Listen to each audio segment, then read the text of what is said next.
was born in Alaska, raised between blizzards and ice. I'd experienced -35, blackouts, no signal, and been stuck in the snow for 2 days. But the February 2017 storm at Station 9 taught me something else. Cold doesn't just kill, it waits. Station 9 was on the edge of the Yukon Mountains, about 60 miles from the nearest town, connected only by a makeshift ice road. There were 4 of us on the team: me, Ethan the mechanic, Clara the medic, and Raymond the station master. Our job was to monitor the backup fuel station for Arctic survey teams. On February 3, radar warned of a major storm moving in from the west. Raymond told me to check the generator, Ethan to shore up the storage, Clara to stock up on food. Everything went smoothly until nightfall. Around 19 to 40, the wind started to howl. The snow was so thick that I couldn't see the station lights across the street. I went out to lock the fuel door, and when I came back, I noticed something strange. The sound had disappeared. In the middle of the howling storm, suddenly there was nothing, no wind, no engine. A moment of complete emptiness. I stood still, feeling as if my ears were blocked, and in that silence, I heard footsteps in the snow, slow, steady, steady, a few meters away. I shone my flashlight, nothing. But on the soft white snow, there were clearly 2 footprints deep, heading straight for the station door. I ran in and locked the door. At 22, the power went out. The auxiliary generator turned on, then off.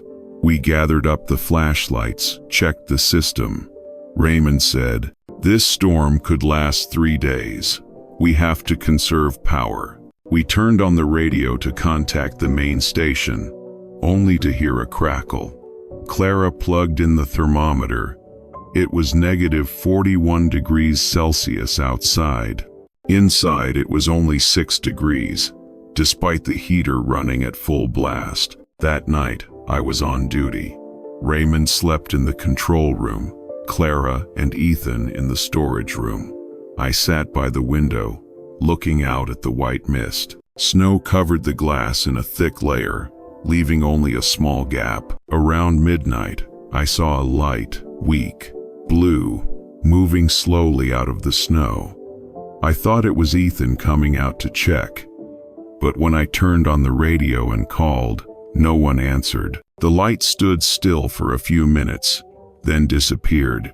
3 minutes later, the metal door of the fuel depot made a click. I rushed out into the hallway. The wind blew through the crack in the door, cold. I shouted for Ethan, but there was no answer. I took my flashlight and went outside, and my heart almost stopped. There were dozens of small footprints in the snow, not of shoes, but bare, like human feet. They circled the station, then stopped right at the window of the control room where Raymond was sleeping. I rushed to wake him, but when I turned on the light, he was gone. The window was wide open, the wind blowing papers. There was a handprint on the sill in the snow, fading in the cold. We searched all night. No trace, no blood, no sound, just snow. In the morning, Clara said she saw Raymond standing far out in the storm, his back to the station. But when she looked closely, he was gone. Ethan decided to check the fuel depot. I went with him.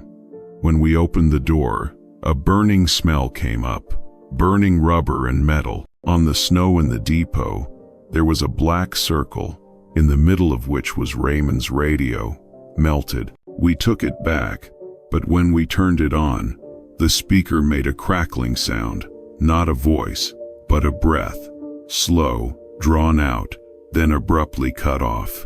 Clara cried. I couldn't tell her not to be afraid, because I was afraid too. The second day, the wind still did not stop. Food froze. Water vapor in the air crystallized on the walls. Temperatures dropped to -45 degrees Celsius. I tried to fix the generator, But every time I went outside, it felt like someone was walking behind me, in time with my footsteps, only half a meter away. I tried to turn around, but I saw no one. But the fourth time I turned around, I saw a man wearing a jacket like Raymond, standing about 20 meters away. The wind was blowing hard, but the man did not move. I called, "Raymond." No answer. The flashlight shone on him. His face was white, empty, no eyes, no mouth. I ran inside, locked the door. Ethan said, "I saw him too, by the water tank, but when I ran, only his jacket was flying in the wind." The third night, the sound of the wind turned into a whistling sound like metal being pulled. The temperature in the house dropped 2 degrees. Clara was feverish, delirious. She kept saying, "They're standing out there. They want to come in. Can't you hear?" Ethan turned on the radio for help, finally picking up a weak signal, a strange voice, the source unknown. "Don't open the door. Whatever you hear, don't open it." Immediately after, the radio went off, emitting a long click as if someone had touched the microphone. Around 3 a.m., the main iron door shook violently, not from the wind. It shook rhythmically 3 times, then stopped, then 3 more times. I clutched the flare gun in my hand. Clara screamed. Ethan pulled her into a corner. After a few minutes, absolute silence. I went to the door, put my ear to it. Nothing. But when I looked down at the crack between the door and the floor, I saw a pale finger slide through the crack, lightly brushing the ice. I fired the flare immediately. Red light filled the room, accompanied by a hissing sound. Outside, I could just make out the silhouettes frozen in the snow. Dozens of bowed figures, then vanished as the flare died. The next morning, the storm stopped. The wind died down. Sunlight shone on the thick ice. No more Raymond, no more Clara. I found Ethan at the fuel depot, slumped, his skin purple, his eyes wide open.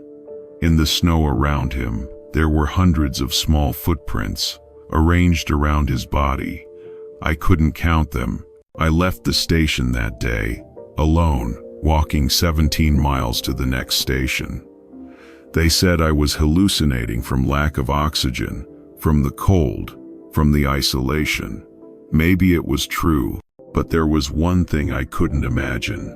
The black circle in the snow at the fuel depot where everything seemed to have melted from the inside. 2 years later, Station 9 was closed forever.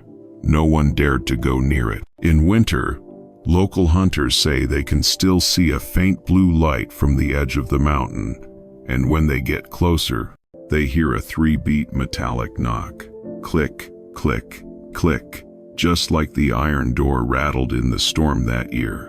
I never went back, but whenever I hear the wind whistling through the chimney on a cold night, I still imagine that white hand sweeping through the snow, slowly, evenly, as if checking to see if the door was open.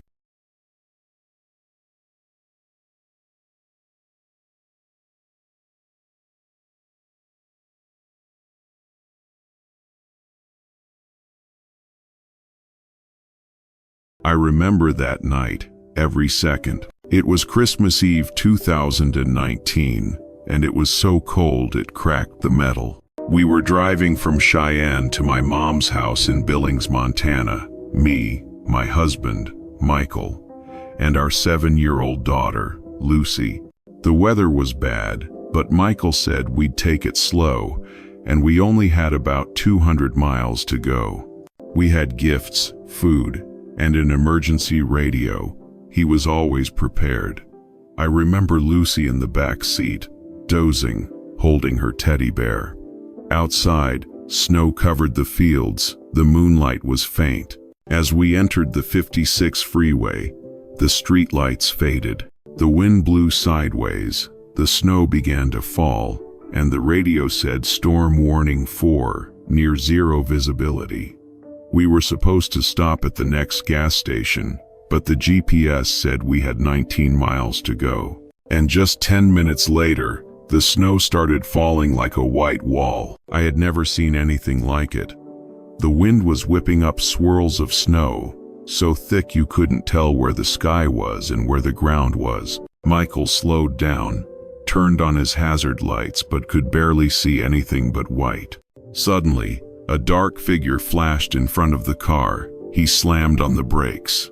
The car skidded, spun halfway, and stopped in the middle of the road. My heart almost exploded. "What did you see?"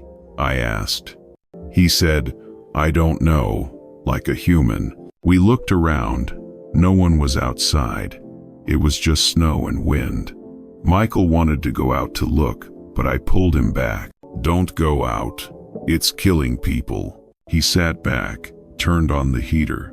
But after a few minutes, the dashboard light flashed red, then turned off. The engine roared, then stopped. Everything was quiet, except for the wind whipping against the car. It was 11:23 p.m. outside, -32 degrees Celsius. Inside, there was no heat. Michael checked his phone, no signal. I looked out the window. All I could see was white. Lucy woke up and asked, "Why is it so dark, Mom?" I coaxed her, saying we were playing hide and seek with the lights. We wrapped ourselves in blankets, turned on our flashlights, and waited for someone to pass by. But no cars. The storm had cut off the entire route. About half an hour later, I heard a thump on the roof of the car, as if someone had thrown something light. Then it thumped again. Michael looked at me. "Maybe a branch." I said, "There are no trees here." We were silent. Thump, thump, thump. 3 times, then silence. I turned on my flashlight and shone it on the ceiling. Nothing. Michael opened the window a few centimeters to hear better. The wind rushed in, bitingly cold, carrying with it a strange smell, metal and damp earth. A few minutes later, the thump sounded again, louder, and a black streak slid across the windshield. Lucy screamed. I held my son's hand. Michael started the engine. It wouldn't start. He cursed, then tried twice more. The car just made a click-click sound like cold metal refusing to turn. Outside, lightning flashed, illuminating the snow. In that moment, I saw clearly a person lying on the roof of the car, head down, hands on the edge of the window, eyes dark and sunken, hair matted with water. The light went out, only darkness. I shouted, "Michael, there's someone in the car." He turned on the headlights, nothing but snow. But the handprints were still faintly visible on the glass. He decided to get out. I begged him not to, but he said, "If there are people, they will die if we don't help." He put on his jacket, grabbed a flashlight, and got out of the car. I held the door tight. The wind rushed in. I saw him walking around, the flashlight sweeping from side to side. Then I heard him shout, "Get back in the car, close the door." I didn't ask anything, just obeyed. He jumped in and locked the door. His face was white. "What did you see?" I asked. He said, "No footprints, nothing, but the snow around the car has dents, like someone crawled around." I didn't know what to say. We sat in silence, listening only to the wind. Lucy fell asleep in my arms. About 2 a.m., the car radio turned on even though there was no electricity. A voice crackled, "Don't go out, it's up there." I turned to Michael. He looked at me, his eyes wide. Then thunder boomed. The whole car shook. I looked through the window. The black figure was on the roof again, hunched over as if listening. Every time the lightning flashed, I could see clearly that its skin was chalky white, covered with ice, and its arms were unusually long. It bent down close to the window, looking in. I saw that its face had no mouth, only a deep crack that ran from its nose to its chin. I screamed, hugging Lucy. Michael grabbed the escape hammer and hit the ceiling. "Go away." The sound echoed hollowly, but the figure disappeared. It was about 5 a.m. The sky was starting to lighten. The storm hadn't stopped, but the snow had lessened. We were dozing. When I woke up, Michael wasn't in the car. The driver's door was open. I panicked, yelled his name. No answer. I opened the door. The wind rushed in, hitting me straight in the face. His shoe prints led to the back of the car, then stopped in the middle of the road. I called. No one answered. I saw a long, deep, straight mark on the hood, like a fingernail scratching metal. At the end of the mark, the snow was torn up, and there was a long black streak that stretched away, then disappeared in the white storm. I got back in the car, locked it, hugged my child, and waited. I don't remember how long I waited. Maybe a few hours, maybe all day. When the rescue team found me the next evening, they said I was sitting motionless with the car door closed, my daughter in my arms, my eyes staring straight out the windshield. I wasn't hurt, but I was severely dehydrated. Lucy was alive, hypothermic but conscious.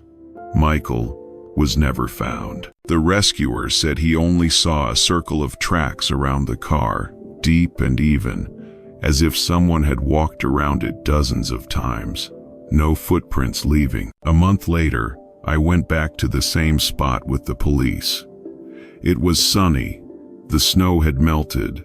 The road was dry. But on the road where the car had been stuck, there were still 3 long, parallel scratches, deeply embedded in the asphalt as if something hard had pulled them. When I looked down, I heard from inside the car a clack, clack, clack sound. 3 clear sounds, then silence. I ran away. Now, whenever it snows, I don't dare drive at night. Not because I'm afraid of the cold, but because I know something moves on the roof of the car every time a storm comes. It wasn't looking for Michael. It was just looking for another car.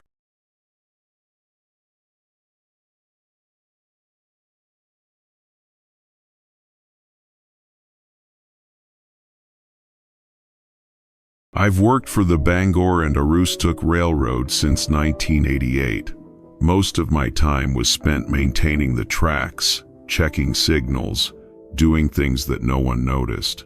I liked it, it was quiet, but in the winter of 1996, during Maine's historic snowstorm, I experienced something I couldn't explain. And sometimes, as the wind howled through the windows at night, I could still hear the train whistles coming from where no trains were running.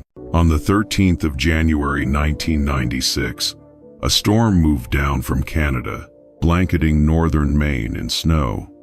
I was on night duty at Millinocket, 10 p.m. to 6 a.m. Around 1 a.m., the auxiliary signal at Henderson went out. I was told to go check it out. Millinocket to Henderson was about 12 miles. I drove the rail car alone. The snow was heavy. Visibility was less than 10 meters. The train whistle sounded somewhere far away, echoing across the valley. I remember the clock clearly. 1:43 a.m. The tracks were slippery as ice. I turned on my high beams. The wind whistled through the windows. The sound of the wheels grinding on the rails was deafening. When I reached the turnoff to Henderson, the signal light flashed and then went out. I stopped and got out. The air was bitterly cold. Snow fell in thick sheets, clinging to my coat. I walked along the tracks, feeling my way through. Everything was white until I saw a looming building ahead. Its roof tilted, its wooden pillars fallen. It was the old Henderson station, closed for more than 40 years. I had passed this place hundreds of times. The station was deserted. No one came. But that night, a faint yellow light shone through the windows. I stood there, frozen, There had been no electricity here for a long time. I moved closer, the snow crunching under my feet. When I was about 10 meters away, I heard the train loudspeaker crackling, then a woman's voice vaguely announcing, "Train number 104 departs at 2 o'clock. I looked at my watch with surprise. 1:59 a.m. I pushed the door open. It opened easily, even though it should have been freezing. It was strangely warm inside, as if a fireplace was burning. The hallway was covered in dust, but the oil lamp hanging on the wall was still on, emitting an orange-yellow light. Someone sat on the bench. A woman in a gray sweater, long hair, and a woolen hat looked straight out the door. I thought someone was taking shelter from the storm.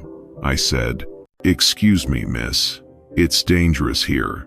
This station is abandoned." She turned around. Her face was pale, her eyes were black, not reflecting the light. Her voice was low and even. "The train is almost here." I froze. From afar, I heard the train whistle, louder and louder, then the sound of iron wheels grinding against the rails. I went to the window and looked. A black train was approaching through the snow, no headlights, no lights, only gray-white smoke swirling around it. It stopped in front of the station, silent. No one got off. No one got on. But in the flash of lightning, I saw the car door open, and dozens of figures sitting motionless inside, heads bowed, covered in snow. The loudspeaker sounded again. "Train number 104 departing." I ran outside. But as I stepped through the threshold, all the sounds disappeared. No wind, no thunder, no sound of wheels, just me and the snow falling against the wind. I looked back. The station was still lit, but no one was there. The doors were closed. I ran back to the car, but when I got there, I realized the car was gone. In its place, there were only very old tire tracks, covered in snow, as if it had been there for years. I panicked, walked along the tracks, looking for a signal. Nothing. No voices, no radio waves. I walked all night. But the strange thing was, it was still dark. My watch stopped at 2:03 a.m. I walked, but time did not pass. Every few hundred meters, I heard the distant sound of wheels. Then the black silhouette of the train passed through the snow, leaving no trace. Each time I saw the faces of the passengers through the window, blank, eyes like black holes. I thought I was dead. When I woke up, it was bright. I was lying in the snow 5 miles from the road. A rescue team found me. They said I had been missing for 3 days. I told them everything. They did not believe me. But when I led them back to Henderson Station, I showed them where the building was. There was only the collapsed wooden foundation, the half-burned columns, and the rusted sign. There was no trace of lights or people. But when they returned to the car, a rescue worker asked me, "Did you hear anything?" I listened. In the distance, a long, deep train whistle sounded, as if coming from underground. They said it couldn't be. The line had been derailed since 1954. I quit the following year. I couldn't work near the tracks anymore, but I kept this to myself for years. A check of the station's logbook that night showed a page that recorded the Henderson Station signal going out at 1:42 a.m., then automatically restored at 2:05, even though the station had been derailed since 1955. 10 years later, a group of railway archaeologists came to Henderson to film it. In the nighttime infrared video they shot, there was a frame that showed a dim yellow light inside the collapsed timbers, and a figure sitting on a bench, long hair, head tilted. When they slowed down, you could see the black silhouette of the train passing through the snow. But it didn't give off steam. It didn't leave a trace. The local police concluded it was a reflection of the rotating lights. but I knew it wasn't. I was there. I heard the sound of iron wheels on rails, the coldest metal sound of my life. I live in Augusta now. Whenever the snow falls and the wind blows north, I hear the faint whistle of a train in the distance. And sometimes, in the middle of the night, my clock stops at exactly 2:03 a.m. I dare not look out the window, because I know, if I look out, I will see that yellow light again, and the black train waiting.